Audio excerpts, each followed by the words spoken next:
মুর্শিদাবাদের ফারাক্কা এনটিপিসি মোড়, আর সেখানেও আবারও দুর্ঘটনা ঘটলো। এর আগে দেখালাম আমরা নবগ্রামে, এবার মুর্শিদাবাদের একদম। দেখো, ভোর 3:30 নাগাদ ঝাড়খণ্ড থেকে ফরাক্কা 34 নম্বর জাতীয় সড়ক রাস্তায় একটি 16 চাকার ডাম্পার গাড়ি আসার সময় সে নিয়ন্ত্রণ হারিয়ে ফরাক্কা এনটিপিসি মোড় এলাকায় প্রায় 4টি ইলেকট্রিক পোলে ধাক্কা মারলে ইলেকট্রিক পোল দুমড়ে মুচড়ে ভেঙে যায় এবং সঙ্গে সঙ্গে শর্ট সার্কিটের ফলে আগুন লেগে যায়।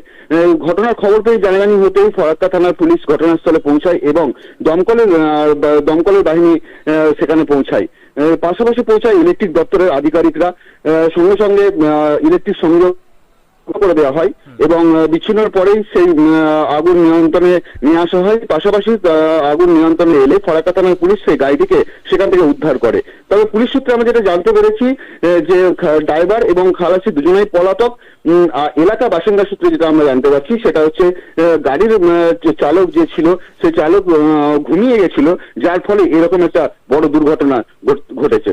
শান্তনুদা, অভিজিৎ, যেভাবে তুমি ছবি পাঠিয়েছো দেখতে পাওয়া যাচ্ছে যে পোলগুলো একেবারে দুমড়ে মুচড়ে, এবং এই যে ডোমেস্টিক সার্ভিস তীব্র গরম, তার মধ্যে তো যথেষ্ট এফেক্টেড পড়ার সম্ভাবনা। কতক্ষণের মধ্যে লাইন আবার পুনরায় দেওয়া সম্ভব?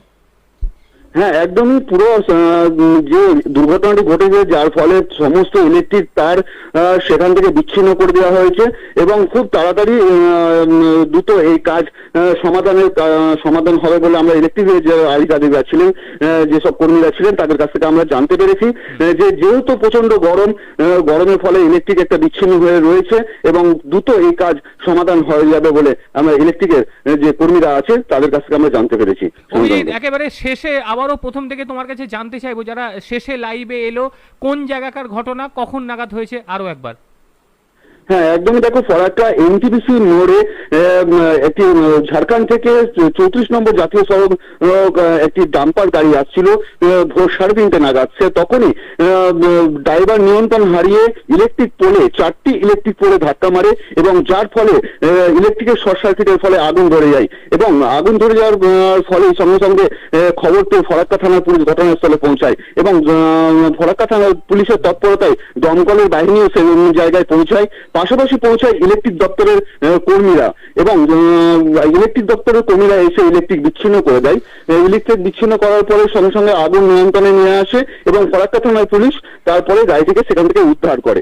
শান্তনুদা, অনেক ধন্যবাদ অভিজিৎ। আমাদের সঙ্গে সরাসরি আমাদের প্রতিনিধি ছিল অভিজিৎ মণ্ডল। এবার কি বলছে স্থানীয় মানুষজন, চলুন শুনে নি। এখানে সব ভোর 3:30টার সময় গাড়ি, একটা 18 চাকা গাড়ি, 16 চাকা পোলকে ভেঙে তারপর ইলেকট্রিক তারপরে ছিঁড়ে আগুন লেগে যায়। তো সব পাড়া পড়ছে, সবাই হেল্প করে, ফায়ার ব্রিগেড আসে, পুলিশ প্রশাসন এসেছিলো, আর তারপরে ইলেকট্রিকের অফিসের সব লোকজন এসছে, যে সবাই সহযোগিতা করেছে। এখন সব ঠিক আছে। গাড়ি কি ব্রেক ফেল হয়েছিল না ঘুমিয়ে গেছিল ড্রাইভার, এমন কি মনে হচ্ছে? শুনলাম কি ঘুমিয়ে গেছিলো এরকম। কোন জায়গাটা হয়েছে? এনটিপিসি মোড় এক্সিস ব্যাংকের সামনে। কতগুলো ইলেকট্রিক পোল ক্ষয়ক্ষতি হয়েছে বলে মনে করছে? প্রায় 3-4টে। কারেন্ট ছিল সেই সময়? ছিল। আহতর কোনো খবর হয়েছে? কিছু হয়নি। গাড়ি উদ্ধার হয়েছে? গাড়ি উদ্ধার হয়েছে। কি নাম আপনার? সঞ্জয় ঘোষ।